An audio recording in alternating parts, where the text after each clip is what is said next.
2024 so far has been the year of doing things differently. In 2022, I challenged myself to paint 100 scene studies in gouache.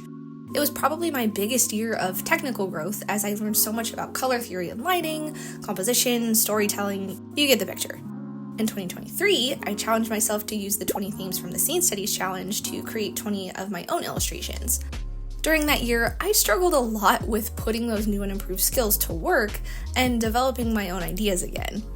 Painting from imagination is not at all the same as painting from a reference photo, but that was also a year of growth for me. I learned so much more about my art style and the stories I want to tell. It was also a big year of businessy growth as I launched my website, got monetized on YouTube, and really started to find my footing with making new products. Then came this year. I broke from my previously scheduled programming and didn't do a challenge. I really didn't have a game plan, at all. I had a couple of goals in mind, but nothing super big that was going to take me the whole year to do like the last couple of years had. And I think this has been kind of a double-edged sword for me. On the one hand, this has given me a lot of room to experimenting with my art, exploring new ideas for my business, and discovering new things that I do and don't like in both. So here are 10 things not having a plan has taught me this year. Number 1, it is crucial for me to make space for play in my creative practice. I know that sounds kind of dumb, But Allie, you're a full-time artist. Creativity is literally your career. Yes, I'm aware. But I'm talking about the just for fun kind of creativity. Not me making an illustration for a new print, not me working on art for Patreon, just me sitting down with my sketchbook to explore. It's that exploration part that sometimes falls by the wayside for me. And not only just doing it, but enjoying it. It's very easy to let the pressures of running an art business or even simply just posting your art to social media kind of suck the fun out of your creativity. It can quickly become a job rather than a joy, and that was very much the case for me for a while. Developing and then going through my nurture workbook for creatives was actually what really helped me hone in on where the disconnect was between me and my art, and how important it is for me to make space for play in my creative practice. And you can learn more about the workbook in this video. But I spent the whole first month of the year just sketching and sketching and sketching and playing and exploring and discovering. Making space for my creativity really helped me start overcoming the fear of failure and learning to embrace every part of the practice, including the very uncomfy parts. These spaces of play are where I find some of my favorite ideas, when I'm just listening to music and sketching whatever comes to mind, following the pencil strokes on the page. It doesn't have to be perfect, it doesn't even have to be good. I just want to explore. This playtime feeds my creativity, which feeds my career, which makes more space for creativity, and it becomes a really, really good cycle. Number 2, just because something isn't quote-unquote your thing, doesn't mean there isn't room for it in your creative practice. You might have noticed that this painting is a little bit different from what I usually do. I'm not really much of a mermaid person, which is hilarious. I know, it's literally folklore and ocean, 2 of my favorite things. But I don't know, mermaids just aren't really my thing. But I'd sketched a mermaid playing cards back in January, and I just couldn't get the idea out of my head. I loved the story of a mermaid playing Go Fish while the little fish watch in anticipation. I don't know, there's a little pun there, and it made me giggle, okay? I also used some colors I don't typically reach for. Pinks are not often found in my painting, especially not like this BAM! In your face! Magenta pink. But I decided to play around with the color comps for this one and try something I don't typically do. This piece didn't have to be for anything. It didn't even really have to look like my art. Neither the subject nor the colors are quote-unquote my thing, but I had a lot of fun making this. Just because something isn't what you typically do doesn't mean you can't do it. If you regularly use greens and neutrals, then maybe try a red. If you never sketch vehicles, then give it a shot. I thought I absolutely hated painting plants until last year when I finally decided to start practicing them more. Then I realized just how exciting plants are because there's so many different kinds of plant structures and leaf shapes and color variations, and now I include some kind of greenery in literally almost every painting I do.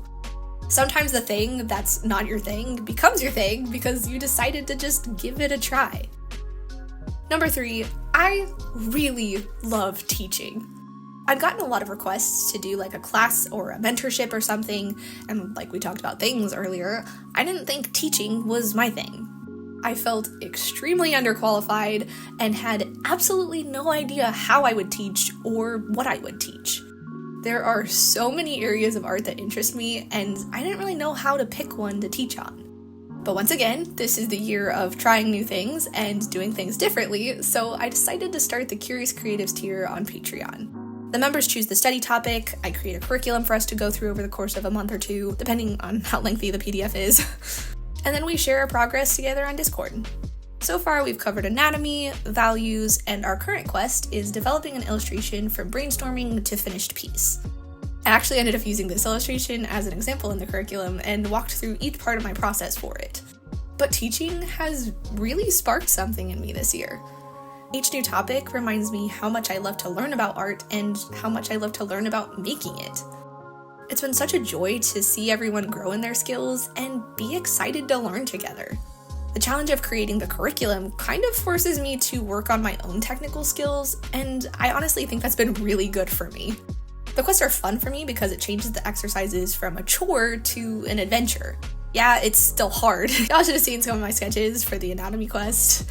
Whew, let's just say foreshortening is not my strong suit. But I digress. I've really grown to love teaching, and I never would have given it a chance if I'd had some big master plan for the year. It's really become one of my favorite parts of my art business model, and definitely something that I'm going to keep pursuing. Number 4, I am capable of creating something without a fully fleshed out plan. In the last point, I mentioned that I use this illustration as an example in the May-June Curiosity quest. In the 4th part of the curriculum, we talk about different methods of planning for an illustration. So for this one, I created a couple of color comps to help me hone in on a color palette. But for the other illustration I used in that section, the only thing I had to go off of was a very rough value comp. I also typically finalize my sketches digitally before transferring them to my watercolor paper, but lately I haven't really been doing that either. I have a rough sketch in my sketchbook and finalize it right on the new page. Let me tell you, I think this has done wonders for me. It forces me to be more intuitive with perspective rather than relying on a handy-dandy digital perspective grid. It forces me to be more confident and methodical with each pencil stroke because it's really hard to erase once I've put it down, not to mention too much erasing can really damage your watercolor paper. There's more risk involved, and in a weird kind of way, that somehow lowers the pressure for me. I can't just sit and nitpick with my digital drawing software. I have to just trust myself and start making some marks on the page. There's no Control-Z, there's no move tool, and not starting with a color key on the other illustration really forced me to be bolder and more confident with my mixes. I had to trust that I understand color theory and could pull something good together even if I didn't really know where I was going with it. Yes, I still do use color comps sometimes, and I'm sure I'll still use Krita to finalize a sketch again too. But this more unplanned approach has really helped me loosen up with my paintings this year, and I'm really happy with that. Number 5, this one's a little bit more businessy.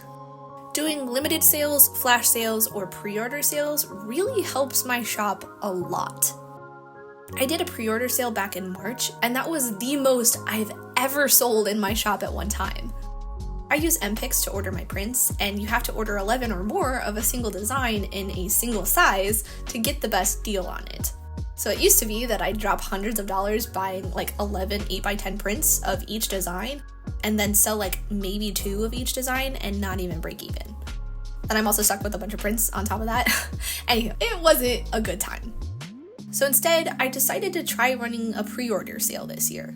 This way people could buy any design they wanted, and I was only ordering prints I knew were already paid for. I didn't have to guess which designs people would want or how many they'd want. For example, I bought some prints last summer and got like 2 or 3 of each design. Now I thought this post office painting would be a really, really popular print. I fully expected that I was going to sell out of it.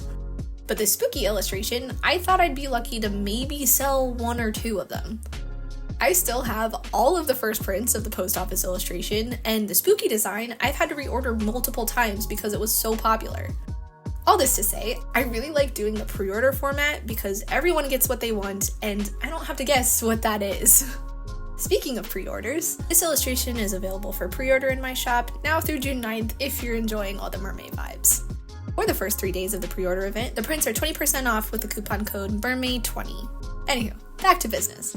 Not having a strong game plan has definitely hurt my business in some ways this year, because I don't really have a strong sense of direction, but it's also given me opportunities to try new things like pre-orders and see how they do.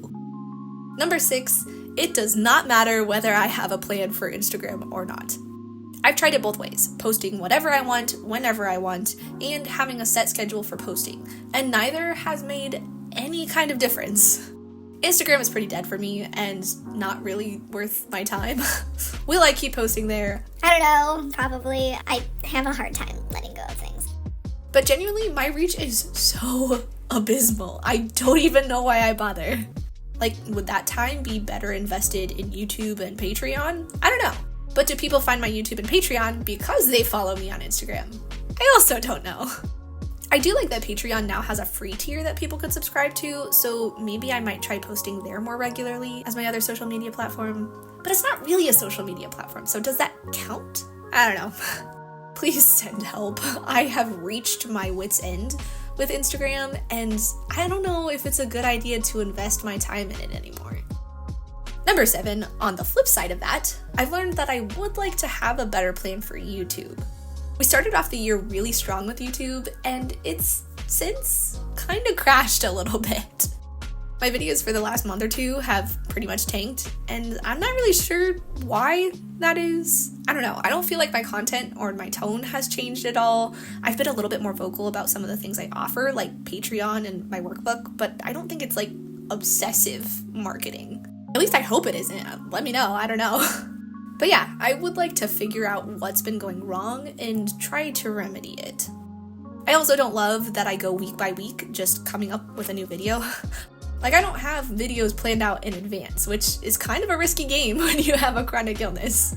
You never know when you're gonna crash and not be able to make a new video. I'd ideally like to develop a game plan like a month-ish out with topic ideas ready to go and footage already planned out for each, and then maybe have like 1 or 2 fully edited videos as backups in case of emergency. I love to do more of the vloggy, chatty videos like this one, but I also love to do more educational videos like the lighting and color theory videos. I want to make the time to actually sit down and brainstorm some new topics for both of those. Also, I'll be doing a new Q&A soon, so if you have any questions, let me know. Let's do some out-of-the-box ones this time. Number 8, I love taking art classes. Over the last couple of years, I haven't really had much time to take classes because I've had these hardcore challenge plans to fulfill. But at the end of last year, Justin Donaldson had an early bird sale for his gouache course, and without even really thinking about it, I was like, Yep, I'm taking this. For once, I actually had the time, and I do not regret that spontaneous decision at all. It was such a fruitful experience, and I definitely want to take another of his courses in the future. Taking his class was another reminder of how much I love learning, but also how important it is to have art mentors and an art community in your life. It's important to have people you look up to who can help you grow as an artist, as well as other artists who are growing right alongside you. I loved getting to know the other students and sharing our art with one another. Taking his class made me realize that I really want to start taking more classes. There's a few on Schoolism I've had my eye on, and I've also found some in-person classes in a city not too far away that I might kind of be interested in.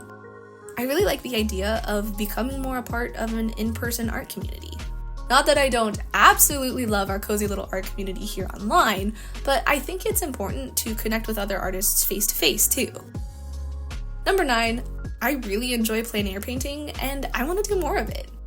So I recently did some plein air painting for the first time since, I think, 2020. Yeah, that sounds about right. There's this super cute tree with a little birdhouse right next to our garden, and every year I'm like, I should paint that. And every year goes by, and I haven't done it. But a couple weeks ago, I had a whole Friday afternoon free and was like, that's it. I'm doing it. So I grabbed my little travel gouache case that I hadn't touched since 2020. Had to clean that out. It was a bit chaotic at first. I had to find a decent spot to put my chair because the ground was all squishy from rain. Annie Jane knocked my paint water over within about the first 3 minutes of us going outside. I forgot my brushes and had to go find those. It was kind of a deal at first, but I ended up having so much fun. I literally just sat there for like 2 hours. No YouTube or music playing, just nature. It was a really good time, and I definitely want to do it again soon. Finally put my little travel case to use. I'd love to be one of those artists who just travels and paints, but I'm poor, so the travel part is gonna have to wait a bit. But anywho, I'm glad I finally got around to painting it, and I'm really glad I tried something new. Again, I probably wouldn't have thought I had the time for something like this if I'd had a really big game plan for the year. And number 10, it's okay not to know everything about yourself. This one's for both art and just life in general. I am learning a lot of things about myself this year. Some good, some bad. I've had more time to really think this year and to try new things. I've discovered what styles of clothes and colors I like to wear. I've discovered what kind of furniture I like. I just bought a hutch for my room. I'm sure many people would probably say it's a little bit obnoxious, but I really love it.